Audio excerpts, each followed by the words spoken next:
इस वीडियो को लाइक करें, चैनल को सब्सक्राइब करें और बेल आइकन को दबाना। अब हम लोग ये जानेंगे कि पीएच मान क्या है। हाइड्रोजन आयन के व्युत्क्रम के लघु गणक को पीएच मान कहते हैं। किसे कहते हैं? हाइड्रोजन आयन के व्युत्क्रम के लघु गणक को पीएच मान कहते हैं। पीएच स्केल क्या है ये जानते हैं। पीएच स्केल जिसकी सहायता से हम किसी भी विलयन के अम्लीयता, क्षारीयता या उदासी का पता लगाते हैं। पीएच स्केल की खोज HP सोरेनसन ने 1909 ईस्वी में किए और यह HP सोरेनसन फ्रेंच के रहने वाले थे। पीएच स्केल पर 0 से लेकर 14 तक मान अंकित रहता है, जो टॉपिक आगामी कई परीक्षा में पूछा जा चुका है। अब हम लोग पदार्थ के नाम और उस पदार्थ में किस अम्ल की प्रधानता है उसके बारे में जानेंगे। इससे पहले यदि अभी तक आप लोगों ने इस वीडियो को लाइक नहीं किया है तो प्लीज़ इस वीडियो को लाइक कीजिए और सब्सक्राइब नहीं किए हैं तो आप पहले सब्सक्राइब कर लीजिए, उसके बाद बेल आइकन को दबाना ना भूलें।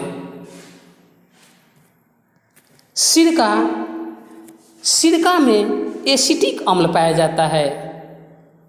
संतरा में साइट्रिक अम्ल, इमली में टाइटेरिक अम्ल पाया जाता है। आपसे खेद है कि यहाँ पर नहीं लिख पाए। इमली में कौन सा अम्ल पाया जाता है? टाइटेरिक अम्ल। टमाटर में ऑक्सैलिक अम्ल पाया जाता है, अर्थात टमाटर में ऑक्सैलिक अम्ल की प्रधानता है। टमाटर के अलावा अमरूद में भी ऑक्सैलिक अम्ल पाया जाता है। दही, जिसे हम लोग खट्टा दूध भी कह सकते हैं, दही में लैक्टिक अम्ल की प्रधानता है। नींबू में साइट्रिक अम्ल पाया जाता है। चींटी के डंक, नेटल के डंक में फॉर्मिक अम्ल पाया जाता है और इसी फॉर्मिक अम्ल का IUPAC नाम मेथेनोइक अम्ल होता है। कभी कभी किसी एग्जाम में फॉर्मिक अम्ल ना देकर मेथेनोइक अम्ल दे दिया जाता है, इसलिए आप लोग घबराइए नहीं। आप लोग को यदि फॉर्मिक अम्ल आपके क्वेश्चन के ऑप्शन में नहीं हो तो आप प्लीज़ मेथेनोइक अम्ल में ही टिकअप कीजिए। सेव में मैलिक अम्ल पाया जाता है। सेव के अलावा गाजर में भी मैलिक अम्ल पाया जाता है और गाजर के अलावा केला में भी मैलिक अम्ल पाया जाता है।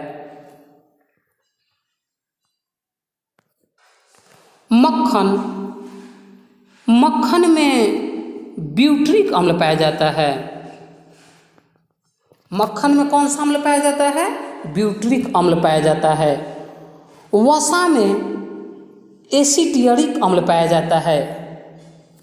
मधुमक्खी के डंक में, देखिए अभी हम लोग कुछ ही क्षण पहले पढ़े थे कि मधुमक्खी के डंक में फॉर्मिक अम्ल पाया जाता है, तो मधुमक्खी के डंक के अलावा चींटी के डंक, नेटल के डंक, हड्डा के डंक, इन सभी के डंक में फॉर्मिक अम्ल पाया जाता है और कहीं कहीं फॉर्मिक अम्ल के जगह मेथेनोइक अम्ल भी दिया रहता है। प्याज में एस्कॉर्बिक अम्ल की प्रधानता होती है और प्याज के अलावा आंवला में भी एस्कॉर्बिक अम्ल पाया जाता है। विटामिन सी, BC का अर्थ हुआ विटामिन सी। विटामिन सी में एस्कॉर्बिक अम्ल पाया जाता है। यहाँ तक कि आप ये भी जान लीजिए कि विटामिन सी का रासायनिक नाम एस्कॉर्बिक अम्ल अर्थात एस्कॉर्बिक एसिड ही होता है। प्रोटीन में एमिनो अम्ल पाया जाता है। DNA और RNA, इन दोनों में फास्फोरिक अम्ल की प्रधानता होती है। गेहूं में गुलटेरिक अम्ल पाया जाता है। इसे आप याद तालमेल कर कर सकते हैं। जैसे गेहूं तो गुलटेरिक अम्ल, गन्ना में ग्लाइकोइन अम्ल पाया जाता है, घास में बेंजोइक अम्ल पाया जाता है, मूत्र में यूरिक अम्ल पाया जाता है और फलों के रस में एसिटिक अम्ल पाया जाता है। अब हम लोग ये जानेंगे कि किसी भी पदार्थ का पीएच मान कितना होता है। नींबू का पीएच मान 2.2 से 2.4 होता है। सिरका का पीएच मान 2.4 से 3.4 होता है। शराब का पीएच मान 2.8 से 3.8 होता है। इससे पहले हम लोग पीएच मान के बारे में पढ़ चुके हैं। यहाँ तक कि पीएच मान के अलावा पीएच स्केल के बारे में भी जान चुके हैं। टमाटर का पीएच मान 4 से लेकर 4.8 तक होता है। बियर का पीएच मान 4 से 5 के बीच होता है। मूत्र का पीएच मान 6 होता है। दूध का पीएच मान 6.4, रक्त का पीएच मान 7.4 और समुद्री जल का पीएच मान 8.4 होता है। इसे हम लोग एक ट्रिक के माध्यम से याद कर सकते हैं। वो ट्रिक है दूध रस, जिसमें दूध का अर्थ तो दूध हुआ, र का अर्थ रक्त हुआ और स का अर्थ समुद्री जल हुआ, जिसमें दूध का पीएच मान 6.4, रक्त का पीएच मान 7.4 और समुद्री जल का पीएच मान 8.4 होता है। जल का पीएच मान 7 होता है, जो एक उदासीन है। नमक का भी पीएच मान 7 ही होता है। हाइड्रोक्लोरिक अम्ल का पीएच मान 0 होता है। सल्फ्यूरिक अम्ल, जिसे अम्लों का राजा कहते हैं, इसका पीएच मान 1 होता है। अम्लीय वर्षा का पीएच मान 5.6 होता है और लार का पीएच मान 6.5 होता है। सेव का पीएच मान 3 होता है। अचार का पीएच मान 3.5 से 3.9 के बीच होता है। रोटी का पीएच मान 5.3 से 5.8। मक्खन का पीएच मान 6.1 से 6.4 के बीच होता है।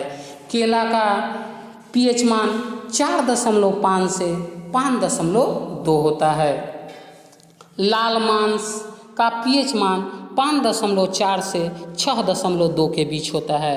बैटरी अम्ल अर्थात सल्फ्यूरिक अम्ल का पीएच मान 1 होता है। अब हम लोग 2 नोट को याद करेंगे जो किसी न किसी एग्जाम में